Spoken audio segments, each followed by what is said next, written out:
Morre Pelé, o maior jogador da história do futebol aos 82 anos. Edson Arantes do Nascimento estava internado há um mês em São Paulo para tratamento de um câncer no cólon. E você vai ver também. O rei do futebol, considerado o atleta do século, era tricampeão mundial com a seleção brasileira. Movimento intenso nas rodovias de todo o país. Terminal do Tietê, em São Paulo, deve receber quase 500 mil de passageiros por causa do Réveillon. Presidente eleito Lula anuncia todos os indicados aos 37 ministérios que farão parte do novo governo. Clubes e jogadores repercutem a morte de Pelé e a família homenageia o ídolo mundial. Agora no Jornal das 18h30.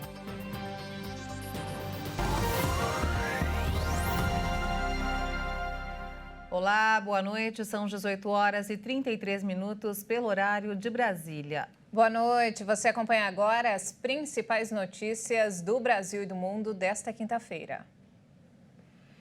Edson Arantes do Nascimento, eternizado Pelé, o rei do futebol, morreu hoje aos 82 anos em São Paulo. O ex-jogador vinha sofrendo com sucessivos problemas de saúde e no início de setembro de 2021 descobriu um tumor no intestino. A morte foi confirmada por Kelly Nascimento, filha mais velha de Pelé. Pelé foi internado pela última vez em 29 de novembro no Hospital Albert Einstein, na capital paulista, para reavaliação da terapia quimioterápica e tratamento de uma infecção respiratória. Em 21 de dezembro, o quadro se agravou com a aceleração do câncer, problemas renais e cardíacos. Em 2021, o ex-jogador chegou a ser operado do tumor no cólon direito e desde então se manteve em tratamento de quimioterapia e radioterapia para controlar a doença. Na época, foi a maior internação do rei do futebol e o momento em que a saúde ficou de vez debilitada. O ex-jogador passou internado a maior parte da última Copa do Mundo. Do Catar, atletas, dirigentes e torcedores de diferentes partes do mundo mandaram mensagens de apoio. Kylian Mbappé, jogador da França, e a seleção brasileira homenagearam o astro do futebol. Prédios na capital catari também faziam menção ao atleta do século, que se manifestou apenas nas redes sociais. Pelé ainda chegou a responder mensagens, sempre com frases de otimismo. Com a evolução da doença, as postagens passaram a ficar menos frequentes. Os familiares se reuniram no quarto do hospital para passar o Natal ao lado do ex-jogador.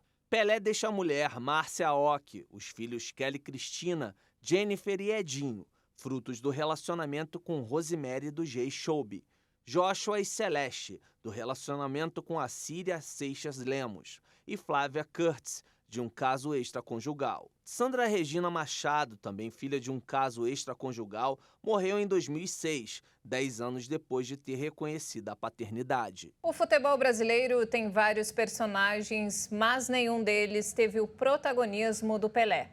Edson Arantes do Nascimento, o nosso rei do futebol, fez história no esporte, é respeitado e conhecido no mundo inteiro. A vida do mineiro de Três Corações é marcada por recordes e muita coragem. Das terras santistas, onde ficou famoso pelo futebol, para o mundo, Pelé é eterno.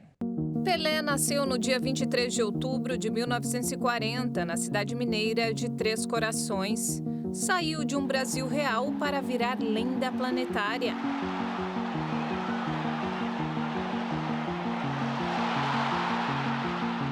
A maior parte da infância e um pouco da adolescência, ele passou em Bauru, no interior de São Paulo.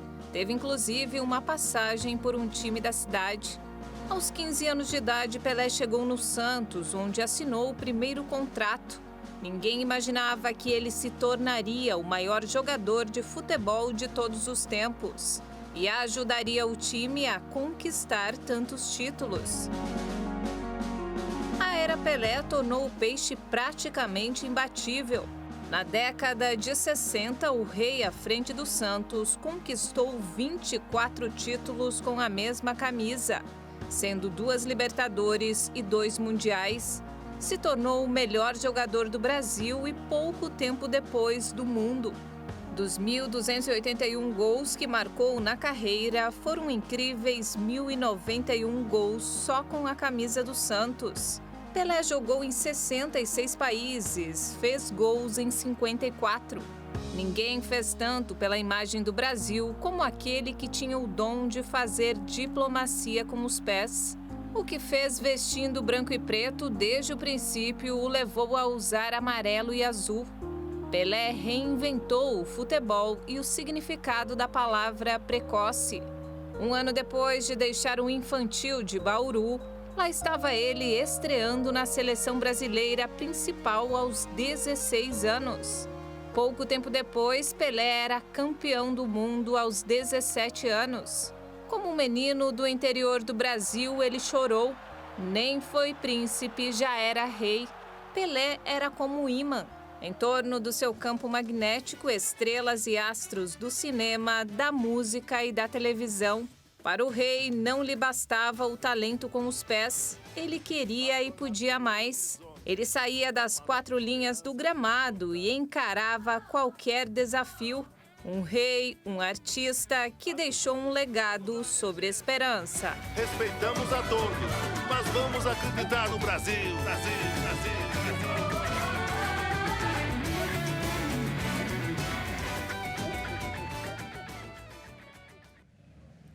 A pastora, escritora e conferencista norte-americana Davy Titus morreu nesta quarta-feira. Seu quadro de saúde havia piorado devido ao câncer no pulmão.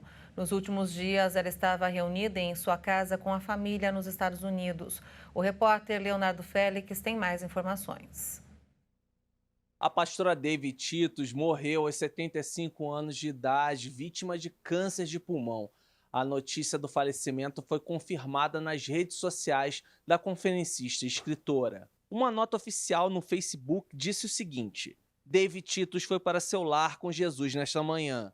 Somos gratos por sua vida e legado que segue na vida de milhares de mulheres ao redor das nações.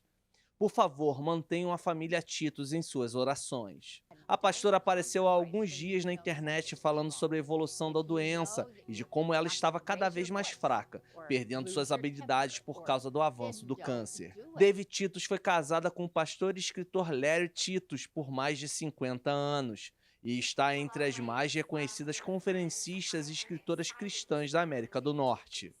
Como parceiros de ministério, Dave e Larry fundaram a organização internacional Kingdom Global Ministries, que orienta a missão de outros ministérios ao redor do mundo. A notícia da morte da pastora foi recebida com pesar aqui no Brasil, local onde esteve diversas vezes para eventos e seus lançamentos. Personalidades do meio gospel nacional se pronunciaram a respeito, entre elas as cantoras Soraya Moraes, Nívia Soares e Ana Paula Valadão. De São Paulo, Leonardo Félix. E o presidente eleito Lula anunciou mais uma nova leva de ministros que vão fazer parte do primeiro escalão do governo, composto por 37 ministérios. Lula definiu os 16 nomes que ainda estavam pendentes. Ao todo, o governo vai ter 9 partidos e 11 ministros sem atuação partidária. O primeiro nome anunciado foi de Gonçalves Dias, que vai ficar no Gabinete de Segurança Institucional. O deputado Paulo Pimenta vai para a Secretaria das Comunicações. O Carlos Fávaro vai ocupar a pasta da Agricultura. O governador do Amapá, Valdez Góes, vai ficar na pasta da Integração e Desenvolvimento Regional. Na pesca, o escolhido foi André de Paula. Carlos Lupe foi confirmado para o Ministério da Previdência. Jader Filho, no Ministério das Cidades, e Juscelino Filho fica na Comunicação. Nas Minas e Energia ficou Alexandre Silveira e no Desenvolvimento Agrário, Paulo Teixeira. Ana Moser foi confirmada para o Esporte. Como estava previsto, Marina Silva vai para o Meio Ambiente. A senadora Simone Tebet ficou então com o Planejamento. Daniela do Vaguinho no Turismo e a Sônia Guajajara é a ministra responsável pelos povos indígenas. Nos Transportes ficou Renan Filho. Lula também anunciou Randolph Rodrigues como líder do governo no Congresso, Jacques Wagner será o líder do governo no Senado e José Guimarães será o líder do governo na Câmara. O movimento não para de crescer no terminal rodoviário do Tietê, em São Paulo, o maior da América Latina e o segundo do mundo. É isso mesmo, o local deve receber quase 500 mil de passageiros no feriado de Ano Novo. Uma projeção do setor aponta que viagens de ônibus devem crescer 40% no período no estado. Um levantamento do Sindicato das Empresas de Transporte de Passageiros no estado de São Paulo indica que a movimentação nas rodoviárias paulistas será maior do que a registrada no período pré-pandemia. A entidade estima transportar mais de 12 milhões de pessoas nesse verão 2022-2023, 8% a mais do que os números de 2019. Por conta disso, a concessionária responsável pela gestão dos terminais rodoviários Tietê, Barra Funda e Jabaquara está realizando uma operação especial para recepcionar os passageiros neste fim de ano. Entre sexta-feira, dia 30, e sábado, dia 31 de dezembro, mais de 195 mil pessoas devem embarcar pelos 3 terminais de São Paulo. Os destinos mais procurados são Florianópolis, Belo Horizonte, Rio de Janeiro, Angra dos Reis e cidades do litoral paulista. Durante todo o feriado prolongado até o dia 2 de janeiro, a previsão é de 466 mil passageiros saindo e chegando de ônibus à cidade. 837 veículos extras vão atender a alta demanda de passageiros. Se for necessário, mais carros poderão ser disponibilizados. Algumas orientações são importantes neste período de grande fluxo de passageiros nas rodoviárias do país. Para começar, o uso da máscara é obrigatório para você poder viajar.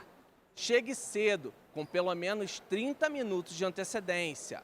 O documento de identificação original com foto também é requerido, inclusive para crianças.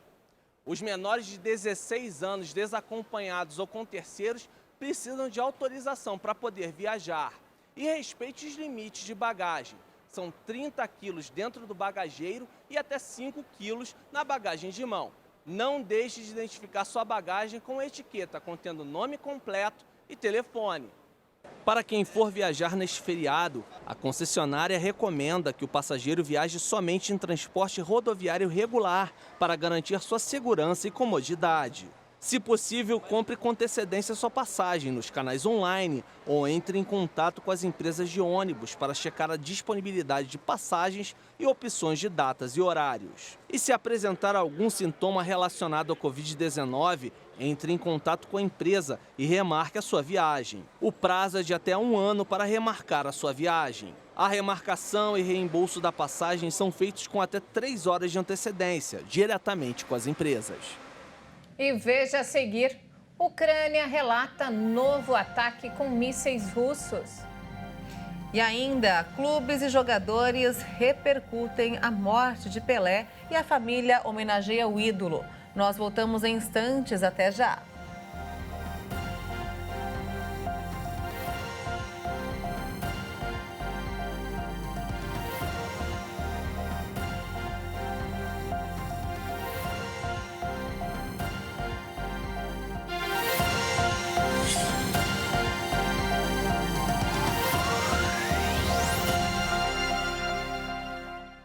Nós estamos de volta às 18 horas e 47 minutos pelo horário de Brasília. E vamos agora direto ao Rio de Janeiro com informações desta quinta-feira com o nosso repórter Anderson Nascimento. Boa noite, Anderson.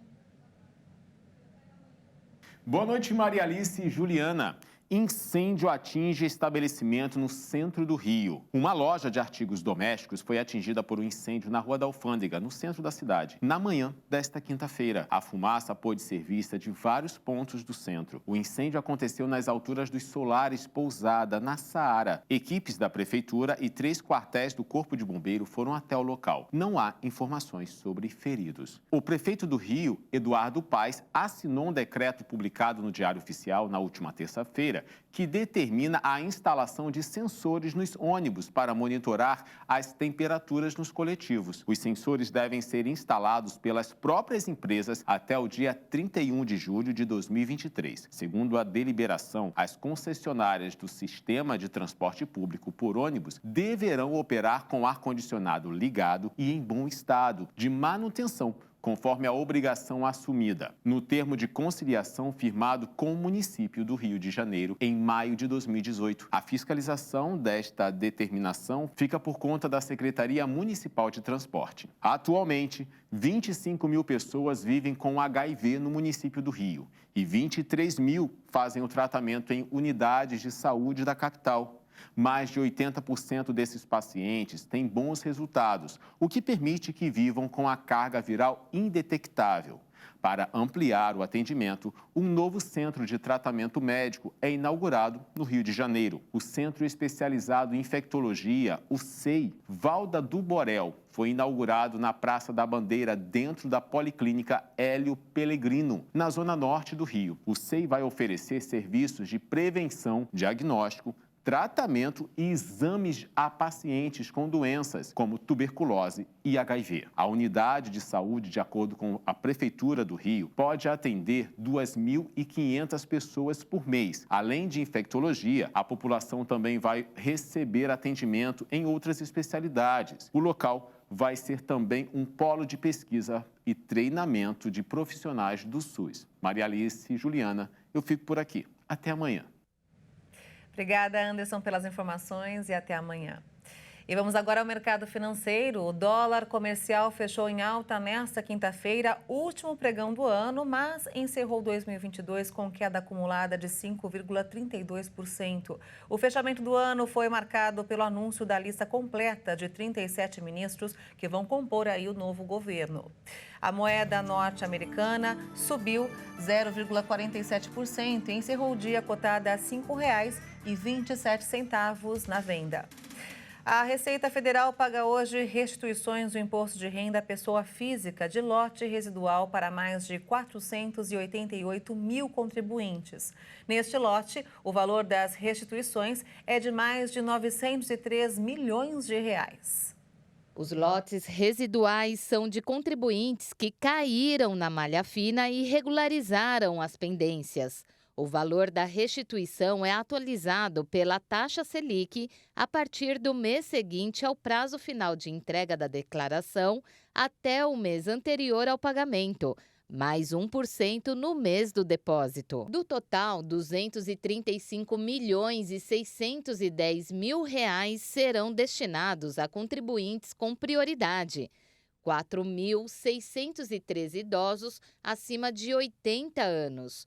31.743 entre 60 e 79 anos, 3.718 com alguma deficiência física, mental ou moléstia grave e 11.433 contribuintes cuja maior fonte de renda seja o magistério.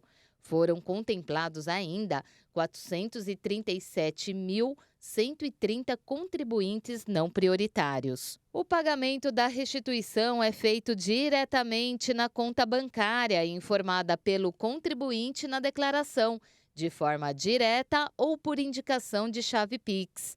Se por algum motivo o crédito não for realizado, os valores ficarão disponíveis para resgate por até 1 ano no Banco do Brasil.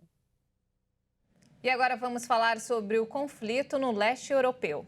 Novos ataques russos foram registrados hoje em diversas regiões da Ucrânia, incluindo a capital Kiev.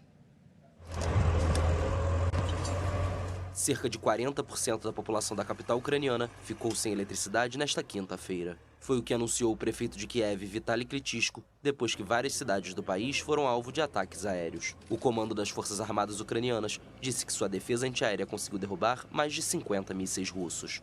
Segundo a administração militar da capital, fragmentos de mísseis interceptados atingiram 2 casas. Um estabelecimento industrial e um jardim de infância também foram danificados no sudoeste da capital. Em Lviv, oeste do país, as explosões deixaram 90% da cidade sem energia elétrica. O governo da região afirmou que a defesa aérea foi acionada e pediu aos moradores que permaneçam nos abrigos. Autoridades confirmaram ainda que as explosões também atingiram Kharkiv, a segunda maior cidade da Ucrânia. Após uma série de reveses militares e perdas territoriais nos últimos 6 meses, Moscou intensificou sua campanha aérea usando drones e mísseis para atacar a infraestrutura de energia ucraniana. E vamos voltar a falar sobre Pelé. Após a confirmação da morte do Pelé, os clubes brasileiros de futebol repercutiram um carinho pelo craque. E a filha Kelly Nascimento e políticos também prestaram homenagens ao craque nas redes sociais. Ao todo, Pelé marcou 1.091 gols em 1.116 jogos, além da homenagem feita pela seleção brasileira, lamentando o falecimento do craque que jogou profissionalmente desde 1957 a 1971. Outro time, o qual Pelé fez parte, o Santos Futebol Clube, também demonstrou seu carinho em poucas palavras. A Sociedade Esportiva Palmeiras e o Clube Chelsea demonstraram apoio pelo Twitter. O rei do futebol vestiu ainda camisas de outros times, como o Flamengo, o Fluminense e o Vasco, que prestaram condolências aos fãs e à família. Ainda no futebol, os jogadores Fred e Éder Militão também prestaram homenagens. A morte de Pelé repercutiu no meio político e autoridades como o futuro ministro dos Portos e Aeroportos, Márcio França, e Rodrigo Pacheco se pronunciaram nas redes sociais. No Instagram, a filha do craque, Kelly Nascimento, declarou seu amor pelo pai com uma foto da família unida, com o dizer: "Tudo que nós somos é graças a você. Te amamos infinitamente. Descanse em paz."